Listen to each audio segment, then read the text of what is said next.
Yo ho ho! What's going on, boys? This is Grim Reaper bringing you a 163 One Punch Man review. Today we're going to be discussing the greatness of Part 3, Part 2, Part 1, however you want to distinguish it. This next portion of the Garou versus the Saitama fight. There's been a lot of complaining, a lot of bickering about whether as to the degree of the quality of the fight so far. People even saying that the fight hasn't even technically started yet, that we're still in the transition phase, that it hasn't gotten real. However you want to consider it, however you want to interpret it, the fight has technically begun. We've encountered multiple instances of Saitama and Garou going hand to hand, and this is after the point that they've acknowledged each other, acknowledged the truth or reality of each other. And that's in regards to how they got to the battlefield and what their true purpose and goals are. Saitama has already mentioned that, hey, I was chilling at the house, there was a bunch of commotion going on, so I came out here to find out what's going on. I'm tired of, everything being wet. My house is all wet and stuff, and now I gotta fish all my belongings out of the ocean. I'm pissed. I'm handling business. And Garou's out here reiterating once again, just like Luffy, that hey, I'm here to be the greatest villain, to prove to all you heroes, all you good doers, quote unquote, that what you're doing, your paths of righteousness are all wrong. He's here to finally bury the bullies, to push them down, to overwhelm their tyrannical and this isn't just for the people who have bullied him and Tadio, as you mentioned in the previous chapter. He's including heroes. And this has been a theme and a topic for the majority of the Monster Association arc. The reality of the heroes and how their heroic acts aren't necessarily based on helping others or helping the less fortunate, but more so ego-based. So, to begin the chapter, first of all, remember to subscribe and like the video. We're almost at 2K, so keep it pushing. One of the first parts that I really appreciate about the chapter, and one of the pivotal parts, is that Saitama is acknowledging not just the strength of Garou, as he literally mentioned, hey, you got a little stronger again, but also he's acknowledging hero helper Garou. He mentioned that he realized and saw the different instances in which Garou was either helping Metal Bat or helping the helicopter, protecting the helicopter, the people, innocent people on the helicopter. And he's talking about all the times where, and this is the theme throughout the entirety of the chapter, where all your actions are having to coincidentally help people. Now, it's not as drastic as it was before. Before, Garou's actions were intentional. He was intentionally helping these individuals or these heroes, or Tadio, for example. He was intentionally protecting them. And then if we flash all the way back down to the Metal Bat fight, the first Metal Bat Garou fight, he decided to stop fighting when Zenko said so, and he also protected Zenko and Metal Bat's knocked out body from Phoenix Man and the other monsters that were coming after them. We've seen this heroic, sympathetic side of Garou from the very beginning. Case in point, his entire relationship is based on the sympathy in the non-threatening demeanor that he portrays or displays to Tadio. From the very beginning, Tadio was not scared. We all knew this was the guy who was going around beating all the heroes' asses. Tadio even brought out the whole little bingo book, quote unquote, from Naruto or whatever. But the whole Hero Hunter book, the catalog with all the heroes in it, their traits, their special techniques, and their skills. Something that normally you wouldn't think should be done. But in the instance that we have here in One Punch Man, Garou walked up to Tadio showed him the book, and that helped grow their companionship. And now Garou's out here protecting Tadio from even Rover. All kinds of scenarios. So we talked about this before this fight started. We talked about what the future of Garou is going to be in regards to when he first arrived at the surface. Who are you going to beat? What's going to be the final result? Even whenever he was encountering Darkshine, we talked about this. Is hero helper Garou a possibility? Will Garou's storyline be over after the fact? And I'm finding it difficult to find or to pinpoint Murata and One's exact purpose of putting such an emphasis on hero helper Garou, because this is odd. The guy who Saitama's supposed to be beating down is first being talked to by a little kid right next to him, telling him not to go crazy, and then Saitama talks to the little kid and tells him, hey, you don't want me to kill him, right? Alright, I'll just put him in his place. I'm not getting exactly where we're going with this, because I don't have a reason to believe that Garou would downgrade or decrease in power by being defeated by Saitama. I don't see an outcome where that happens. So if Garou is going to pertain or remain in the story, we're potentially talking about seeing a Garou who's as strong as he is right now, just walking around the storyline. What's going to be his purpose? He's going to take a blast type role and fight a threat that's much larger than what we currently know of. Is there some other purpose that he has that's not going to involve fighting? Is he going to become pacifist Garou? I don't know. But having Saitama acknowledge and put such emphasis, whether it's on the volcano incident, whether it's whatever it is before that, such emphasis on hero helper Garou, it throws a big wrench into the stereotypical final result of what this fight would be, or what the monster versus the villain fight would be. So that's one of the first parts that I'm really interested in seeing more about in this chapter, that it elaborated upon, and surprisingly, I wasn't expecting this type of detail in the chapter. I wasn't expecting an expansion upon hero helper Garou. Now, one question that I've seen brought up, I saw in a thumbnail from some other YouTuber who also does content on One Punch Man. It's the fact that Garou is deflecting or evading so many of Saitama's attacks, dealing with his attacks. Now, we're already at a point to where we shouldn't be expecting Garou to be popped like Deep Sea King or like Oketsu or like these other monsters whose, once again, we can't necessarily quantify the exact power that Saitama used to beat these monsters, because he's used his power to different extents and at different times with different purposes.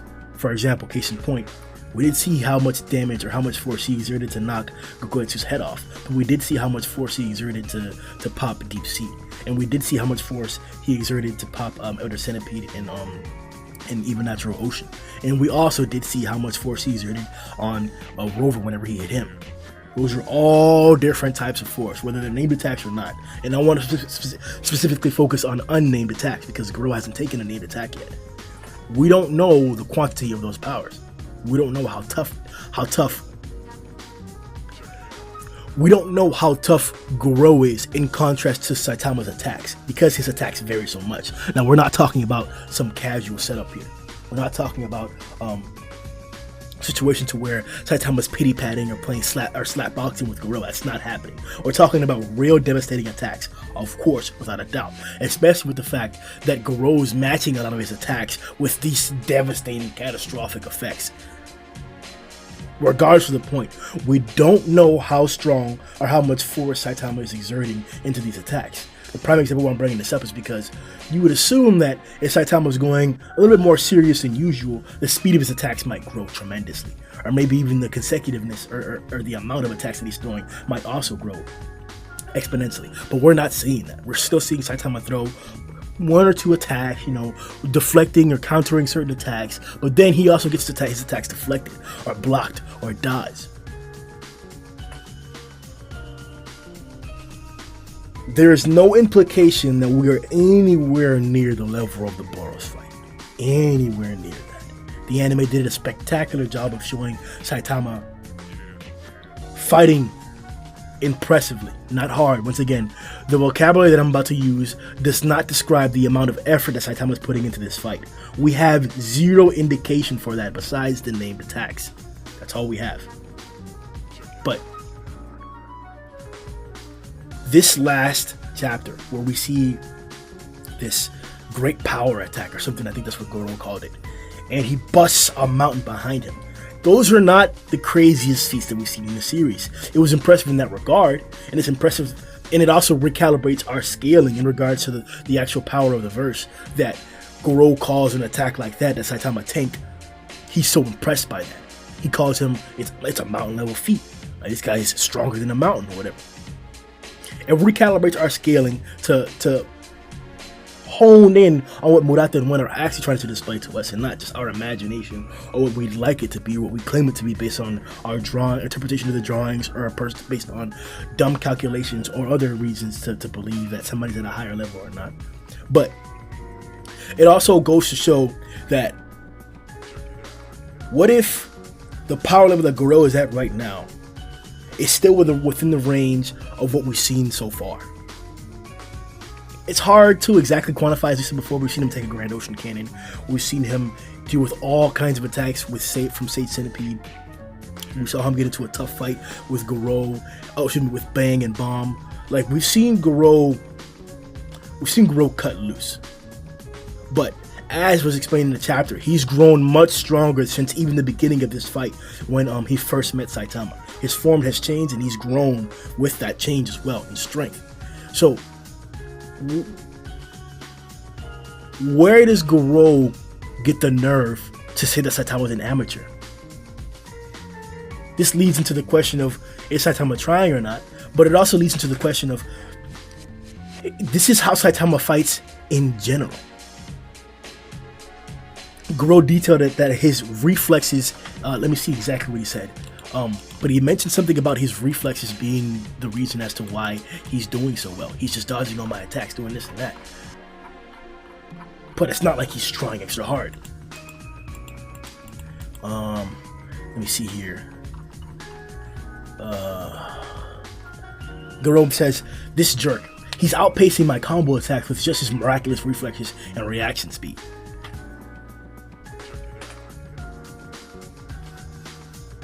How would you call this amateur? Is he referring to his fighting style? Is he referring to his actions in combat? Is he referring to his intelligence or his aptitude in combat? Because not all the fighters that Garou has encountered have had a martial arts fighting style for him to say that he's so amateurish. He didn't say that to Tank Top. He didn't say Tank Top was an amateurish fighter.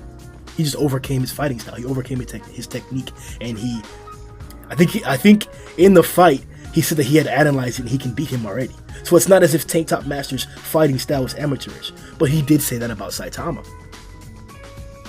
So we don't have evidence to say that Saitama's honed a special fighting technique, or that throughout his hero work, throughout those few years, that he honed a special style for his own. That hasn't been depicted or explained in the story or detailed in the story at all. So this brings up the argument of skill versus talent. Honed, practiced, refined, perfected skill versus natural talent. Is this one in Murata's way of telling us that Saitama, even at this point of insurmountable, incalculable power, can still grow and can still become stronger? If Saitama gained a fighting style, would he become that much more stronger? We see the opposite case here, right? Where Garou has always been exceptional at the water stream. The water stream is not only one of the top martial arts in the series of One Punch Man, but Garou himself has been an exceptional student and eventually an exceptional master of the water stream itself. But he didn't have the, we're not saying talent, he always had talent, but a different degree of talent, a different degree of ability, of natural skill. And sure, we could even say that Saitama honed his abilities as well, because he did train. We know about the 100 push-ups, 100 sit-ups, 10-kilometer run every single day, turn the air conditioner off. Like, we know what Saitama did to get to this level of power. We know that. But Garou did not do the same thing.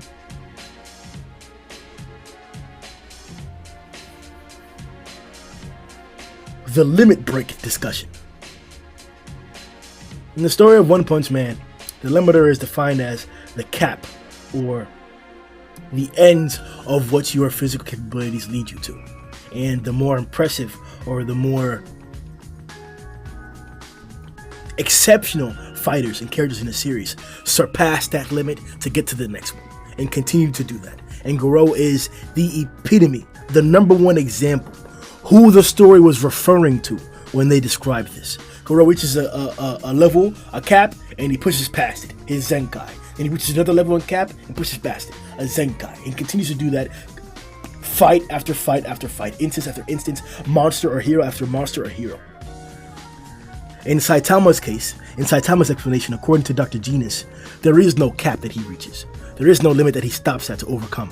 He's removed all of those. His power is now infinity, as far as we can tell or know. I don't prescribe to that theory. I don't believe that Saitama's power is limitless. But as far as the story is shown in detail right now, we have not met his limit. We have not met his match, and we have not met someone who can reach his expectations. We haven't met that yet. Doesn't mean that there isn't, that person doesn't exist, and we won't reach that challenge at a certain point. That's actually the I guess, the end of the series feat.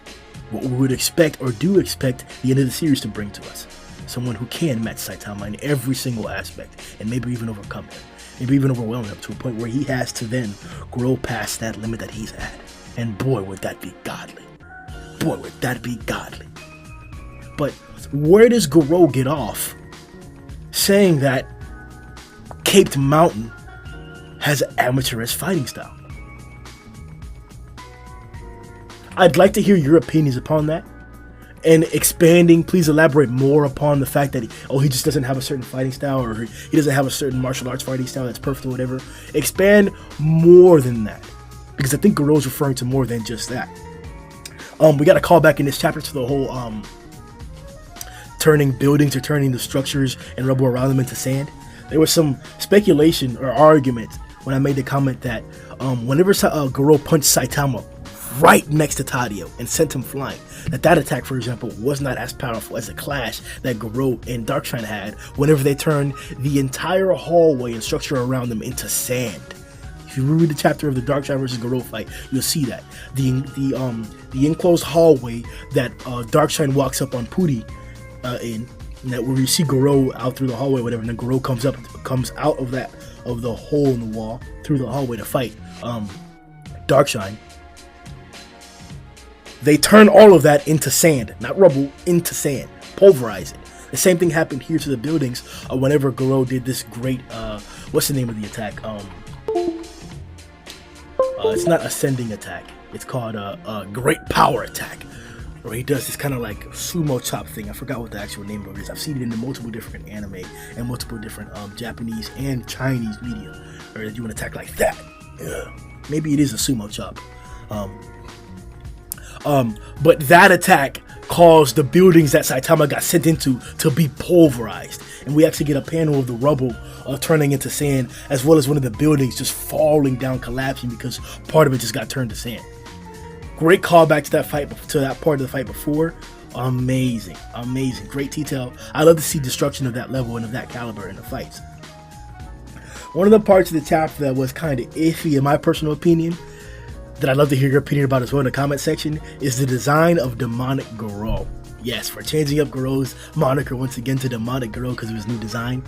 I'm not sure how I'm feeling it. It looks a little bit too bulky and too buff to me. It seems like he wouldn't be a speed technique variant type monster, but that's what he displays and that's what he's doing. So that's why to me it doesn't fit exactly. It hasn't fit for a while. Since he turned into this big state, it hasn't necessarily been melding with me. I don't necessarily like it as much. I like the streamlined cock diesel slim design that he had before, especially up against Platinum. Spectacular. But it's not as if I can't become accustomed to this appearance if it's going to be the final appearance, which I do not believe so. I don't believe that's going to be the case. But I bring this up because, interestingly enough, now Garou can fly. One of the traits that he didn't have before, one of the skills that weren't necessarily in the possible basket of abilities that he could gain or powers that he could amplify as a monster that he was before. Now he has that. So it opens up the whole playbook in regards to monstrification, right? Can we now see monsters gain attributes and abilities that they did not have before, that their bodies or their powers or whatever monstrified them or mutated them in the first place wouldn't necessarily allude to? Like Tongue Stretch, for example. I bring him up all the time. He was obsessed with panties, I believe so. And then he turned into that. So could that obsession with panties have Tongue Stretcher grow wings? We don't know. I don't think there's anything implying that Garou was going to grow wings, but there wasn't that much. Let me not say that. There were plenty of hints for what Garou would turn into as he monstrified along the way. There were plenty of hints of him growing horns in particular. That was the biggest sign or indication of him turning into a monster. Not to mention the flesh that he grew over his body or the sharp shoulder pads that he had. But we've seen a variety of designs for monsters. To see Garou in this demonic wing-having state, it's different. Like I said, I'd like to hear your opinions about it, but I'm not necessarily too keen on it. The last part I want to mention about this chapter is that we got Garou finally, and maybe not saying finally, but more of Garou acknowledging Saitama's power. This is probably one of the most satisfying parts of this chapter, and one of the more satisfying parts of the entire storyline. We go through such effort to hide Saitama's power, whether it's having the guy at the stadium be like, oh, he weakened, all those heroes weakened the monster so that this B class or C class could knock him out in one hit, or whether it's attributing Saitama's feats to King, or whether it's people not even knowing that Saitama did the job or not. We've had all different kinds of instances where we're hiding Saitama's accomplishments, where it's not him that did it. And though we love those instances, though we love those examples, boy, does it feel good to have somebody who really matters, somebody who we care for almost as much as any or every other character in the series, really acknowledge Kate Baldy's strength. Really acknowledge, and not even all of it, not even most of it, just a portion of it. Nobody has seen the full extent of Kate Baldy's strength, not even us. But to have somebody notice how strong and cognizant he is, how indomitable he is, how he deals with all these attacks, all of these catastrophes as if it's nothing, like, it's great to finally have somebody see what we see all the time. See the greatness of Kate. Yeah, it's cool to have King know that Saitama's that strong. Yeah, it's cool to have Genos hyping up Saitama all the time, telling Garou that, hey, my master Saitama is the strongest hero there is. Here it is, man. Here's the guy who Genos is talking about. I love that. I love that. Like the video, subscribe, guys. The One Punch Man podcast will be coming up. On the podcast, we compare and contrast all the different viewpoints and ideas of the chapter. We give more insight into what we saw, and we also discuss the different viewpoints that we've seen in the community along the way for things that we may have missed. So join the podcast. It'll be coming out in a few days. Like the video. Yo ho ho!